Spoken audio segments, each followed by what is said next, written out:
Hi students, today we are discussing the measurement of errors, simple pendulum. Doshamulu kolatalu lagulolakamu. Here our aim is to determine the value of acceleration due to gravity g in the laboratory, estimation of errors in the experiment, corrections and corrected value of g. ప్రయోగశాలలో లఘులోలకాన్ని ఉపయోగించి గురుత్వ త్వరణ జీని కనుగొనుట, ఈ ప్రయోగంలో వచ్చే దోషాలను లెక్కించుట, సవరణ చేసి జీని లెక్కించుట. Here are using operators simple pendulum, long thin thread having no twist, metal sphere or bob, retard stand, a cork, sensitive stop clock, vernier calipers and meter scale. ఇక్కడ మనం ఉపయోగించేటువంటి పరికరాలు ఏంటి అంటే లఘులోలకము, సన్నని పురిలేని దారం, లోహపు గోళం, రిటార్డ్ స్టాండ్, రెండుగాలు చీల్చిన బెండు, సున్నితమైనటువంటి ఆపు గడియారం, vernier callipers, metre scale. Here our formula is acceleration due to gravity z is equal to 4 pi square L by t square plus or minus r. That is the error formula. Here first we have to find only g value. After that we calculate the error and again we calculate the g with the error values. So here the g is acceleration due to gravity in centimeter per second square. L is equal to length of the simple pendulum in centimeters, and t is time period of the simple pendulum in seconds. And our another formulas for the errors: standard error and probable error. Pramana dosham mu is equal to a square root of sigma x square by square root of n into n minus 1. Here n is the total number of readings we take. మనం ఎన్ని readings అయితే మనం తీసుకున్నామో వాటిని మనం ఇక్కడ n గా తీసుకుంటాము. దీన్ని మనం ఇక్కడ ప్రమాణ దోషం అంటాము. అండ్ ప్రాబబుల్ ఎర్రర్, సంభావ్య దోషం, r is equal to 0.6745 into mu. That means r is equal to 0.6745 into standard error. So మనకి ఇక్కడ వచ్చినటువంటి ప్రాబబుల్ ఎర్రర్ వాల్యూని మనం ఇక్కడ ఈ g వాల్యూలో ఒకసారి యాడ్ చేసి ఒకసారి మనం రిమూవ్ చేసేసి మనం చేసినట్లయితే మనకి ఇక్కడ g వాల్యూ అనేటువంటిది ఎర్రర్ తోటి మనం ఇక్కడ ఫైండ్ అవుట్ చేయొచ్చు. Okay, now we're going to the our experiment. మనం ఇప్పుడు ప్రయోగశాలను పరిశీలించినట్లయితే హియర్ ఫస్ట్ మనం ఇక్కడ చూద్దాం. మనకు కావాల్సినటువంటి ఆపరేటర్స్ మనం తీసుకున్నాం కదండి. This is retort stand and this is sphere or bar and this is thread and rubber cork,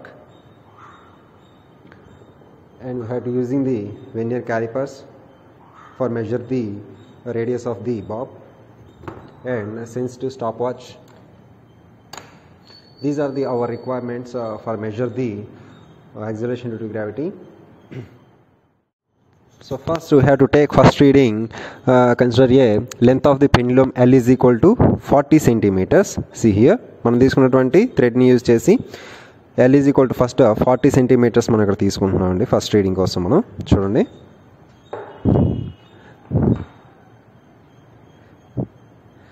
తీసుకొని మనం 40 సెంటీమీటర్స్ తీసుకున్న థ్రెడ్ ఏదైతే ఉందో దాన్ని సెంటర్ మిడిల్ చేసుకొని దాన్ని రబ్బర్ కార్క్ తోటి అక్కడ ఫిక్స్ చేసేసుకున్నాం.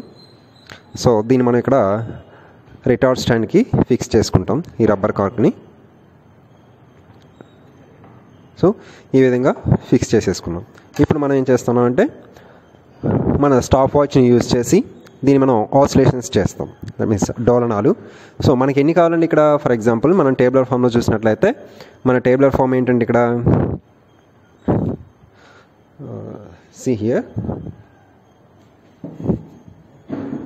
our tabular form is serial number and length of the pendulum L and time taken for the 20 oscillations, trial 1, trial 2 and mean value, and time period t t square, xi and x is equal to and x square. These are our requirements. So ఇక్కడ మనకు కావాల్సినటువంటి ఏంటంటే ఇక్కడ first one length of the pendulum L is equal to అన్నామండి. So మనం ఇక్కడ values మనం ఫిక్స్డ్గా తీసేసుకున్నాం. ఫస్ట్ చూడండి ఇక్కడ మనం consider length of the pendulum L is equal to 40, 50 centimeters, 60, 70, 80 and 90 centimeters మనం ఇక్కడ కన్సిడర్ చేసుకున్నాం. సో ఈ కేసులో మనం ఫస్ట్ ఇక్కడ ఏం చేస్తున్నాం అంటే first L is equal to 40 centimeters తీసుకొని మనం ఫస్ట్ రీడింగ్ని.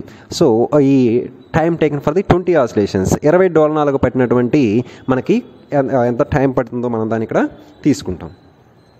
సో చూడండి ఇక్కడ మనం ఇక్కడ టైమర్ తీసుకుందాం.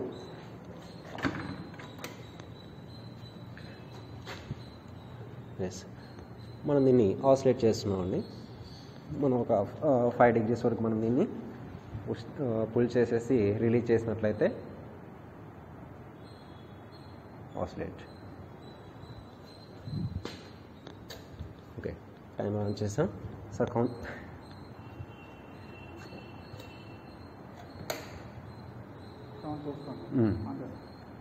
Okay sir. 2, 3, 4, 5, 6, 7, 8, 9, 10, 11, 12, 13, 14, 15, 16, 17, 18, 19, 20. సో మనకి ఇక్కడ 20 ఆసిలేషన్స్కి 20 డోలనాలకు పట్టినటువంటి కాలం మనకి ఇక్కడ ఎంతండి 26 seconds పట్టిందండి. 26 seconds. సో ఆ రింగ్ మనం ఇక్కడ ఏం చేస్తామంటే ఫస్ట్ టేలర్ ఫార్మ్లో నోట్ చేసుకుంటున్నాం. 40 లెంత్ మన పెన్ను 40 లెంత్ తీసుకొని length of the pen 40 centimeters తీసుకొని మనకి 20 ఆసిలేషన్స్ పెట్టినటువంటి కాలాన్ని మనం ఇక్కడ 26 seconds. అండ్ ట్రయల్ 2 కూడా మనం చేసినట్లయితే 26 అప్రాక్సిమేట్లీ వస్తుంది. మనం ట్రయల్ 2 కూడా వేయచ్చు. దాని యొక్క మీన్ వాల్యూ మనం వేసేయచ్చు. నెక్స్ట్ మనం ఏం చేయాలి, లెంత్ని మనం 50 centimeters తీసుకోవాలండి. సో ఇక్కడ మనం 50 centimeters మనం యూజ్ చేసినటువంటి థ్రెడ్ని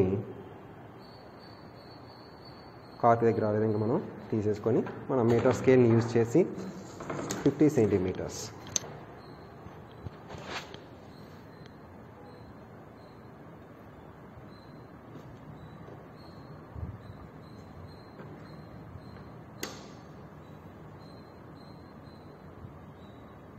సో 50 centimeters తీసుకున్నాం. అగైన్ మళ్ళీ మనం ఏం చేయాలి, దాన్ని రికార్డ్ స్టాండ్కి ఫిక్స్ చేసేసుకొని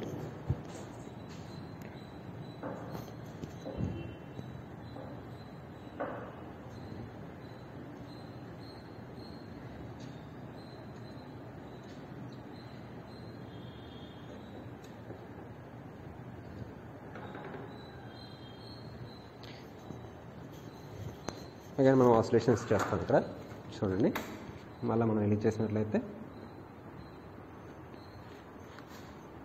ఓకే సార్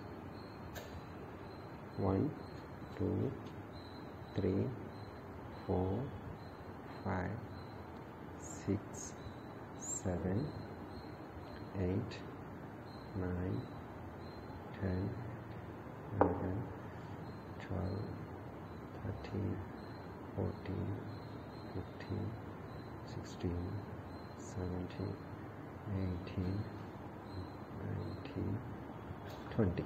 సో మనకి 20 ఆసిలేషన్స్ పట్టినటువంటి టైం మళ్ళీ మనం ఇక్కడ తీసుకుంటున్నామండి. 29 seconds పట్టింది మనకి. సో మళ్ళీ మనం ఏం చేస్తున్నామంటే ఇక్కడ ఆ రీడింగ్ని ఇక్కడ చూసినట్లయితే 50 centimeters లెంత్ పట్టినటువంటి టైం మనం ఇక్కడ 29గా తీసుకున్నాం. సో ఈ విధంగా మనం నెక్స్ట్ 60, 70, 80 and 90 మిగిలినవి కూడా నేను తీసేసుకొని చేసేసాను ఇక్కడ. సో మనం అవి కూడా తీసుకున్నట్లయితే మనకి రీడింగ్స్ అనేటువంటివి ఈ విధంగా మనకి రావడం జరిగింది. అప్ టు 90 centimeters వరకు మన యొక్క పెండులమ్ యొక్క లెంత్ని మనం చేంజ్ చేసుకుంటూ ఆ వాల్యూని మనం ఇక్కడ తీసుకున్నట్లయితే టైం పీరియడ్ 20 ఆసిలేషన్ పట్టిన టైం మనం నోట్ చేసుకున్నట్లయితే ఈ విధంగా మనకి రీడింగ్స్ వచ్చాయి. తర్వాత మనం ఏం చేస్తున్నాం, ఇక్కడ మీన్ వాల్యూ వచ్చిన తర్వాత time period T is equal to T/20 seconds. దీన్ని మనం ఇక్కడ క్యాపిటల్ T మనం ఇక్కడ క్యాలిక్యులేట్ చేస్తాం. దీన్ని మనం ఇక్కడ ఏం చేస్తున్నాం, T స్క్వేర్ ఇది వచ్చినటువంటి T వాల్యూని మనం ఇక్కడ T స్క్వేర్ చేస్తాం. ఓకే T స్క్వేర్ వాల్యూ మనకి ఇక్కడ వచ్చేసింది. సో ఇక్కడ చూడండి ఎక్స్ అనేటువంటి XI అనేటువంటి వాల్యూ మనం ఇక్కడ తీసుకున్నాం. XI is equal to L/T square. So మనకి ఇక్కడ L తెలుసు, L is equal to 40, ఇక్కడ L ఈజ్ ఈక్వల్ టు 40 అండ్ ఇక్కడ మనకి టీ స్క్వేర్ వాల్యూ ఉంది. So L by T square values మనం విధంగా చేసినట్లయితే ఇక్కడ so L by T square ఈ విధంగా మనకి వాల్యూస్ మనకి ఇక్కడ ప్రతిదానికి కూడా వాల్యూ వచ్చేస్తుంది. సో దీన్ని మనం ఇక్కడ ఏం చేస్తామంటే సిగ్మా xi. సో దీన్ని మనం టోటల్ చేస్తాం. దీన్ని మనం ఇక్కడ టోటల్ చేసినట్లయితే 153.97 అనేటువంటి వాల్యూ వస్తుంది. సో మనం ఇక్కడ ఏం చేయాలి, అప్పుడు x ఈజ్ ఈక్వల్ టు కావాలి. ఇదంతా మనం ఎందుకు తీసుకుంటున్నామండి, ఇక్కడ x వాల్యూ కూడా మనకి ఎందుకు కావాలి అంటే మనకి స్టాండర్డ్ ఎర్రర్లో మనకు ఫార్ములా తెలుసు, mu is equal to sigma X square ఉంది కాబట్టి మనం ఇక్కడ ఎక్స్ వాల్యూని ఎక్స్ స్క్వేర్ వాల్యూని అదేవిధంగా సిగ్మా ఎక్స్ స్క్వేర్ వాల్యూని మనం ఇక్కడ ఫైండ్ అవుట్ చేస్తామండి. సో ఆ పర్పస్ మీద ఈ వాల్యూస్ అన్నీ కూడా మనం ఇక్కడ తీసుకుంటున్నాం. సో ఇక్కడ మనం ఏం చేస్తున్నాం, X is equal to X I minus X bar. So ఇక్కడ మనకి ఎక్స్ఐ మైనస్ ఎక్స్ బార్ అన్నాం. ఎక్స్ఐ వాల్యూ మనకి ఇక్కడ చూడండి, X bar is equal to sigma X I by R 6 తీసుకున్నాం మనం. దీని నుంచి మనకి ఏమొస్తుంది 25.66 ఎక్స్ బార్ వాల్యూ వచ్చేసింది. And here each one is the X I value. X I value మనకు ఆల్రెడీ ఇక్కడ ఉంది అండ్ ఎక్స్ బార్ వాల్యూ మనం ఇక్కడ కనుక్కున్నాం. సో ఇప్పుడు మనం ఏం చేస్తున్నాం, ఈ ఎక్స్ఐ వాల్యూలో నుంచి 23.66 మైనస్ ఎక్స్ బార్ వాల్యూ ఎంత వచ్చింది మనకి ఇక్కడ 25.66. సో ఆ వాల్యూ మనం చేసినట్లయితే ఇక్కడ -2. ఈ విధంగా మనం ఎక్స్ఐలో నుంచి ప్రతి ఎక్స్ బార్ మనం తీసేసుకుంటూ వెళ్తూ ఉంటే మనం సబ్ట్రాక్ట్ చేస్తూ వెళ్తే మనకి ఈ వాల్యూస్ రావడం జరుగుతుంది. తర్వాత మనం ఏం చేస్తున్నాం, ఎక్స్ వాల్యూ వచ్చింది, నెక్స్ట్ ఎక్స్ స్క్వేర్ వాల్యూని మనం ఇక్కడ ఫైండ్ అవుట్ చేసాం. సో ఎక్స్ స్క్వేర్ వచ్చిన తర్వాత దీన్ని మనం ఓవరాల్ టోటల్ చేసినట్లయితే ఇక్కడ సిగ్మా ఎక్స్ స్క్వేర్ వాల్యూని మనం ఇక్కడ నోట్ చేసుకున్నాం అండి. Okay, this is the tabular form.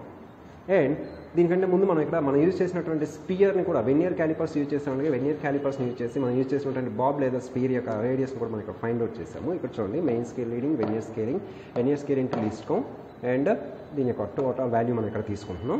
So main scale reading 1.9 centimetres and vernier callipers reading ఇక్కడ మనకి వెనియర్ స్కేల్ రీడింగ్ 5 వస్తుంది.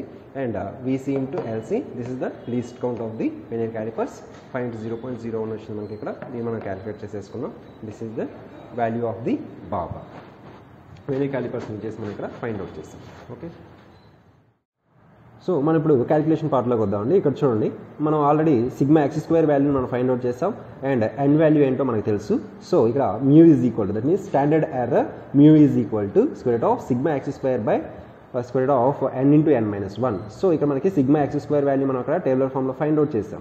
సో ఆ వాల్యూ అంతా మనకి 10.5259 and by n is equal to 6, the number of readings taken by hours. మనం ఎన్ని readings అయితే తీసుకున్నాం దాన్ని ఇక్కడ ఎన్గా తీసుకున్నాం. సో ఆ వాల్యూ మనం ఇక్కడ సబ్స్టిట్యూట్ చేసినట్లయితే దాన్ని మనం సింప్లిఫై చేస్తే మనకు వచ్చినటువంటి మ్యూ వాల్యూ 1.3863 అనేటువంటి వాల్యూ మనకి ఇక్కడ వచ్చింది. సో మ్యూ వాల్యూ మనకి ఇక్కడ వచ్చేసిందండి. మ్యూ వాల్యూ వచ్చిన తర్వాత మనం ఏం చేయాలి, ప్రాబబుల్ ఎర్రర్ తీసుకోవాలి.